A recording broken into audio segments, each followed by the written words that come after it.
Michael stood in the center of his living room, staring at the marble floors that gleamed like a mirror beneath the chandelier's glow. Everything around him sparkled, handcrafted Italian furniture, walls adorned with priceless art, windows that framed the glittering skyline. Yet in all that perfection, he could hear only one thing: silence, the kind that presses against your chest until you forget how to breathe. He was 35 years old, a billionaire before most men figured out who they were. Every article that mentioned his name called him a self-made success story, a visionary, a man who had everything. But as he stood there, the weight of that word, everything, felt like a lie. Because what he really had was emptiness, wrapped in glass and gold.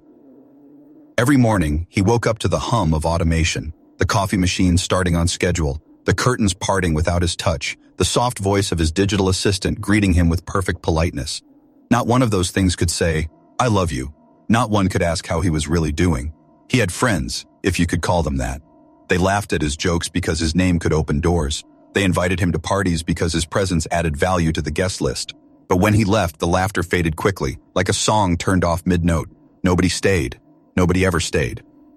There was only one person who still saw the boy behind the billionaire, his grandmother Dorothy, 80 years old, stubborn as the sun, and the only person who could call him baby without him feeling ridiculous.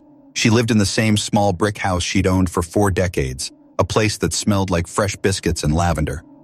Every Sunday, Michael would drive across town to visit her. She'd be sitting on her porch swing, cardigan draped over her shoulders, a Bible open beside her. Every time he tried to convince her to move somewhere nicer, somewhere safer, and every time she'd shake her head and say the same thing: "Baby, money can't buy peace of heart." He used to laugh at that, but lately, her words clung to him like perfume, faint, but impossible to forget. That particular Sunday, she called him early. Her voice was softer than usual, threaded with something he couldn't quite name. "There's a church community dinner this afternoon," she said. "You should come with me. You've been hiding in that big house too long." He had a business meeting scheduled, something about an investment deal worth millions, the kind of thing that normally consumed him. But as he listened to her voice, something inside him shifted, an instinct, quiet but insistent. For reasons he couldn't explain, he canceled the meeting. When he pulled up to the small white church later that day, it felt like stepping into another world. Laughter spilled out of the community hall before he even reached the door. The smell of fried chicken and homemade pies filled the air. Children ran past him, giggling, while a group of elderly women argued lovingly over who made the best cornbread. It was noisy, imperfect, alive. And for the first time in years, Michael felt something stir in his chest, something real. He didn't know it yet, but that single decision, to walk into that church, was the moment everything began to change. Because somewhere inside that crowded hall, between the laughter and the music, was someone who would see straight through the walls he'd built, someone who would remind him what it meant to be human, someone who would teach him that love, not money, is the true measure of a man's worth. But for now, all he knew was that his grandmother was smiling beside him, proud and radiant, as if she'd known this was exactly where he needed to be. And maybe, just maybe, she was right. The sound of laughter hit him before he even stepped inside. It wasn't the polite, restrained laughter of business dinners or social galas. It was raw, real, and warm, the kind that made you forget the world outside existed. Inside the church hall, the air buzzed with life, the scent of roasted chicken, mashed potatoes, and something sweet, maybe peach cobbler, wrapped around him like a memory from another lifetime. He wasn't used to this. People bumping shoulders, kids running between tables, strangers calling each other darlin'. For a man who measured his life in contracts and profits, this kind of joy felt foreign, disarming. Then he saw her, Aaliyah. She stood near the buffet table, a volunteer badge pinned crookedly to her t-shirt, her hair pulled back in a simple ponytail. There was nothing extravagant about her, no designer makeup, no diamonds, no pretense, yet somehow the entire room seemed to bend toward her, like the light itself wanted to be near. She was helping an elderly man with his plate, talking to him softly, her hand steadying his trembling fingers. She laughed at something he said, really laughed, and that sound hit Michael in the chest like a heartbeat he hadn't heard in years. For a long moment, he just watched the way she spoke to everyone like they mattered, watched how people smiled wider when she was near, watched how she carried kindness the way most people carried pride. He didn't realize his grandmother had walked up beside him until she elbowed him gently in the ribs. That's Aaliyah, Dorothy whispered, her eyes sparkling with mischief. Sweetest girl you'll ever meet. Comes here every week to help out.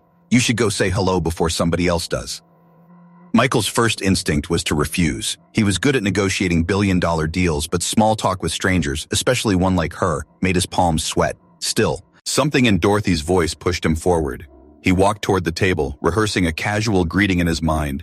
But when Aaliyah looked up, every word evaporated. Her eyes were deep brown, clear and curious, and for a moment he forgot who he was supposed to be. "Hi," she said, smiling as if they were already friends. "You must be Miss Dorothy's grandson. She talks about you all the time." He chuckled awkwardly. "Hopefully only the good things." "Oh, definitely the good things," she teased. "She's pretty proud of you. You want a plate?" He took one, more to have something to do with his hands than out of hunger. "So, you volunteer here often?" "Every Sunday," she said, scooping mashed potatoes with practiced ease. "I started when I was 14. My mom got sick a few years back, so I work 2 jobs now, but I still come when I can. It's grounding." She glanced up at him, her smile soft. "You know what I mean?" He didn't, not really, but he nodded anyway. As they talked, time dissolved. She told him about her life, graduating high school, saving for college, wanting to become a teacher. She spoke about her mother with such love that it made his throat tighten. When he spoke, he found himself saying things he hadn't told anyone in years, about losing his parents, about feeling surrounded by people but never truly seen.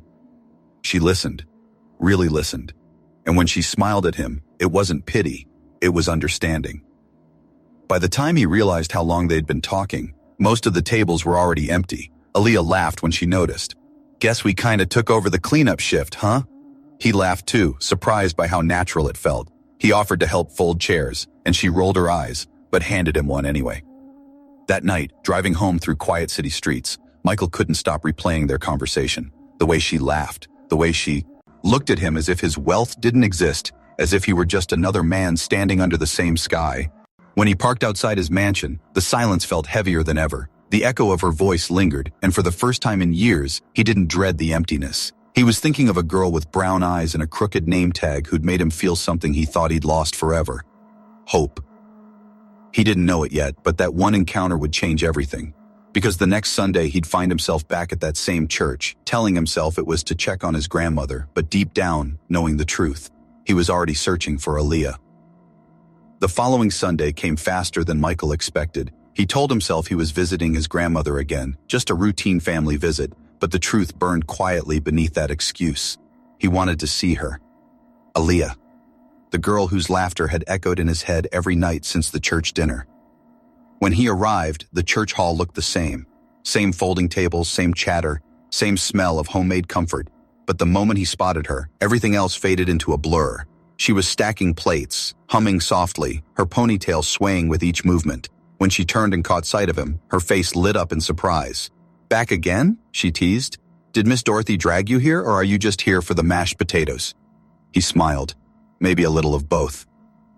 That day turned into another, and another.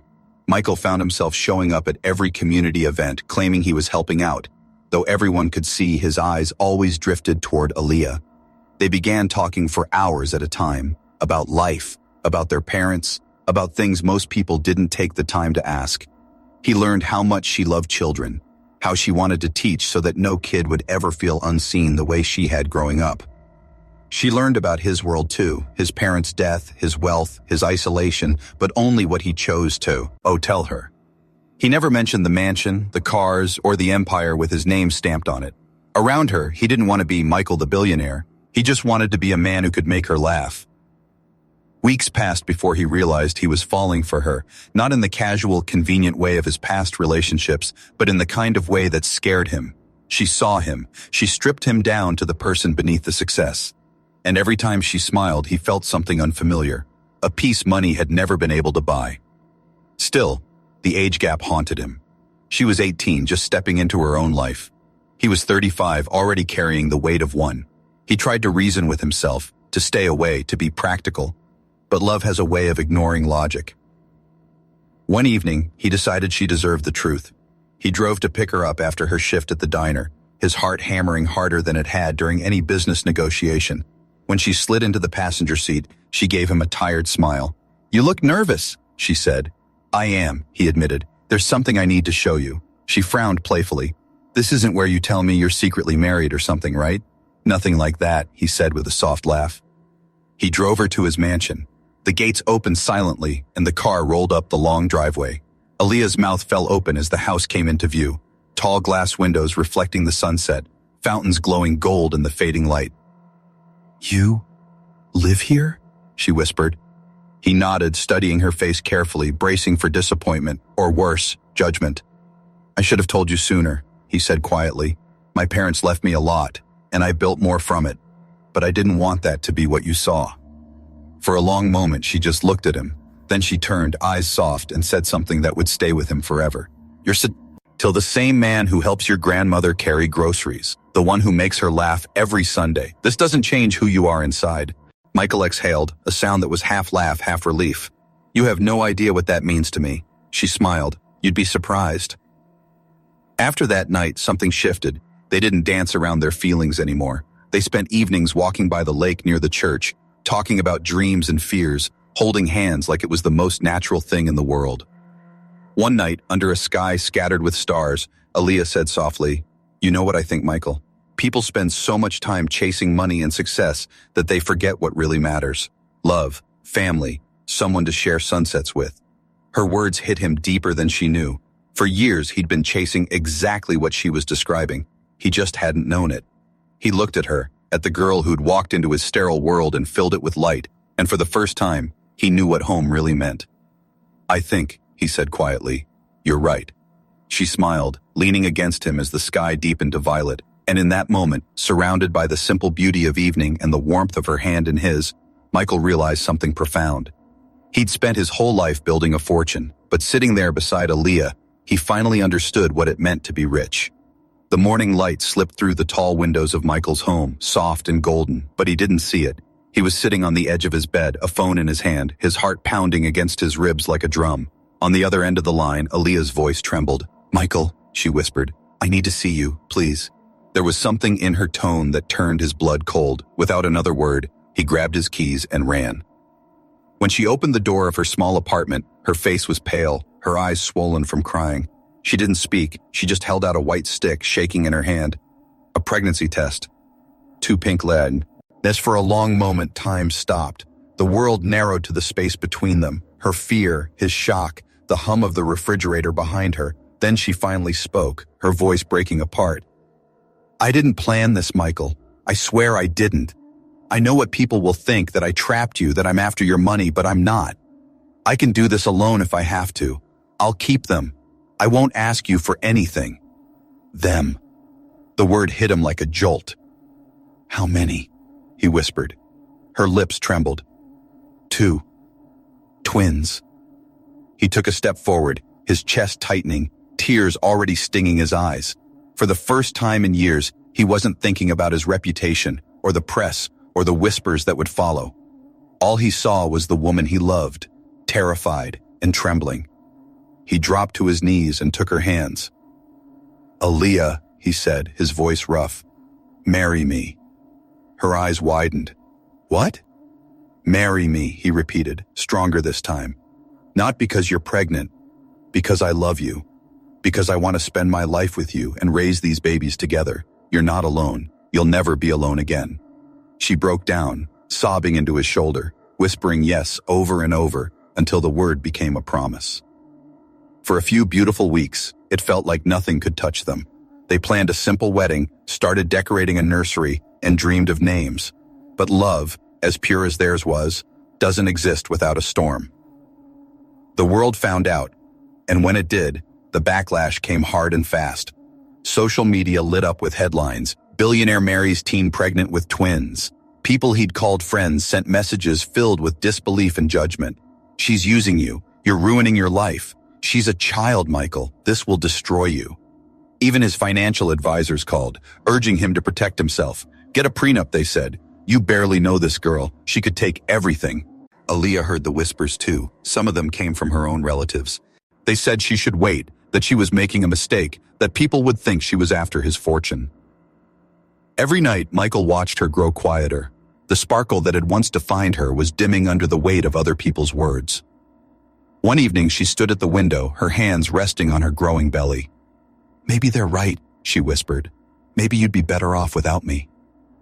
Michael crossed the room and turned her toward him, his voice steady but full of fire. "Don't you ever say that again. You're the reason I know what love feels like. You're the reason I smile when I wake up. Let them talk. They don't know us." Tears filled her eyes. "Then let me sign the prenup. Please. I don't want anyone thinking I'm here for your money." He shook his head. "No. Love doesn't come with contracts. What's mine is ours. Forever." In the weeks that followed, they stood together against the storm. But through it all, one person never wavered. Grandma Dorothy. She became their anchor, their steady flame. She held Aaliyah's hand through morning sickness, cooked her soups from old family recipes, and silenced every whisper that dared question them. "Let them judge," she'd say, brushing Aaliyah's hair from her face. "They judged me once too, but love has a way of proving them all wrong." One quiet evening, Dorothy asked Michael to sit with her on the porch. The sky was painted in shades of gold and lavender, and the old swing creaked beneath them. She took his hand in hers, her skin paper-thin, but her grip strong. "There's something I never told you," she said softly. "When I was 17, I got pregnant with your father. The man I loved was your grandfather's best friend. When I told him, he disappeared. My family was ashamed of me. The church turned its back. I raised your father alone, and it nearly broke me." Michael stared at her, speechless. Tears welled in her eyes, but her voice didn't waver. "I've waited 50 years to see love win, baby. To see a man stand by the woman he loves when the world says not to. You and Aaliyah, you're healing something I didn't even know was still broken." Michael wrapped his arms around her and they both cried, the old pain finally finding peace through the love of a new generation. The storm outside still raged, but in that small, humble moment, he realized something powerful. Every cruel headline, every whisper, every judgment was just noise, because what they had, what they were building, was real. And sometimes, real love is loudest in the silence after the world stops shouting. The wedding day dawned beneath a sky that looked freshly washed by rain, blue and endless, with sunlight spilling like gold over the hills. The ceremony wasn't grand, not by Michael's standards. There were no red carpets, no famous guests, no tabloids invited. It was held in the same small-town church where they first met, decorated with wildflowers Aaliyah and Dorothy had picked from the field behind the house. Michael stood at the altar, dressed in a simple black suit, his hands trembling slightly as he waited. He had stood in rooms worth millions, signed contracts that changed industries, but never had he felt this kind of weight in his chest. This was real. This was everything. The doors creaked open. A hush fell over the church. Aaliyah stepped in on Dorothy's arm, wearing a modest white dress that shimmered like sunlight on water. She wasn't a socialite or a celebrity. She wasn't wearing diamonds or silk. But the way she looked at him, pure, open, unafraid, made her more radiant than any queen. Dorothy walked slowly, steadying her with a loving hand. Her old eyes glistened with tears, though her smile never wavered. When they reached the altar, she placed Aaliyah's hand in Michael's and whispered, "Love her with the kind of kindness you used to pray someone would give you." The ceremony was short, the vows simple. But when Aaliyah said, "I do," her voice quivered with truth. And when Michael said it back, his voice broke, not from weakness, but from the weight of every wound that was finally being healed. When the pastor pronounced them husband and wife, Dorothy clapped first, softly at first, then louder until the whole church followed. Tears streamed down her cheeks, her shoulders shaking with joy. "Lord," she whispered through her laughter, "I've seen miracles before, but this one's my favorite."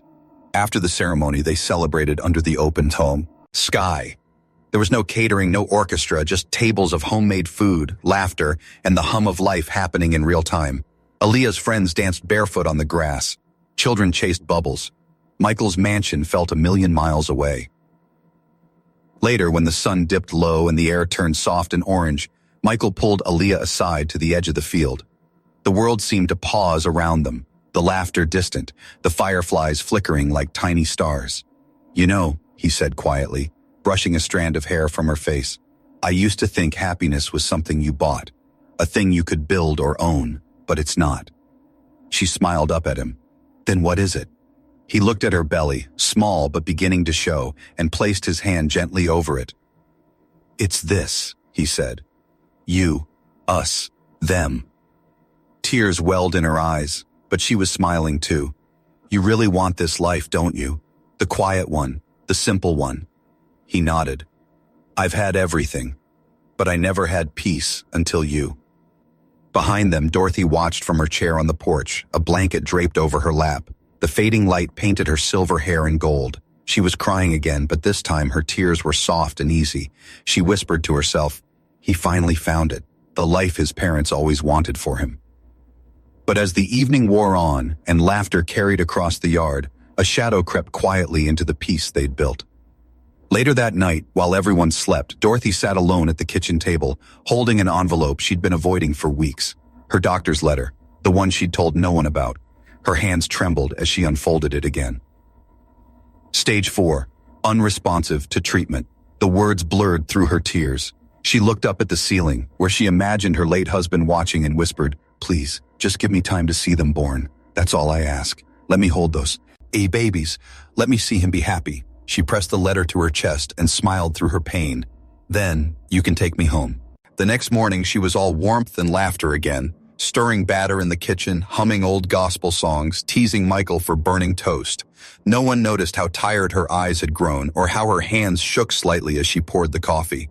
Life went on, blissful and full, as if the world had finally decided to be kind. Aaliyah's belly grew round, her glow brighter. Michael's laughter became easier, freer. But underneath it all, Dorothy carried her secret like a prayer. She'd seen her grandson rise from emptiness to love, and she'd seen a young woman step bravely into a world that didn't always understand her. Now she had one wish left, to live long enough to see the next chapter begin. And as the wind rustled through the open window, carrying the laughter of her family through the room, Dorothy whispered to the quiet air, hold me steady, Lord, just a little longer. The world had given her a miracle, and she wasn't going to let go before it was complete.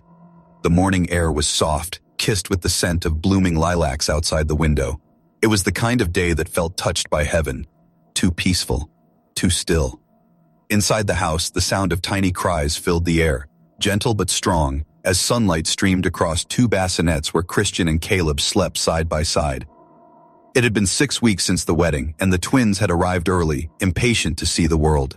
Aaliyah was radiant, even in her exhaustion, her hair tied loosely, her eyes heavy but glowing with love. Michael had never looked happier. He moved around the nursery with a kind of tender clumsiness, learning to swaddle, to soothe, to feed. For the first time in his life, he didn't care about perfection.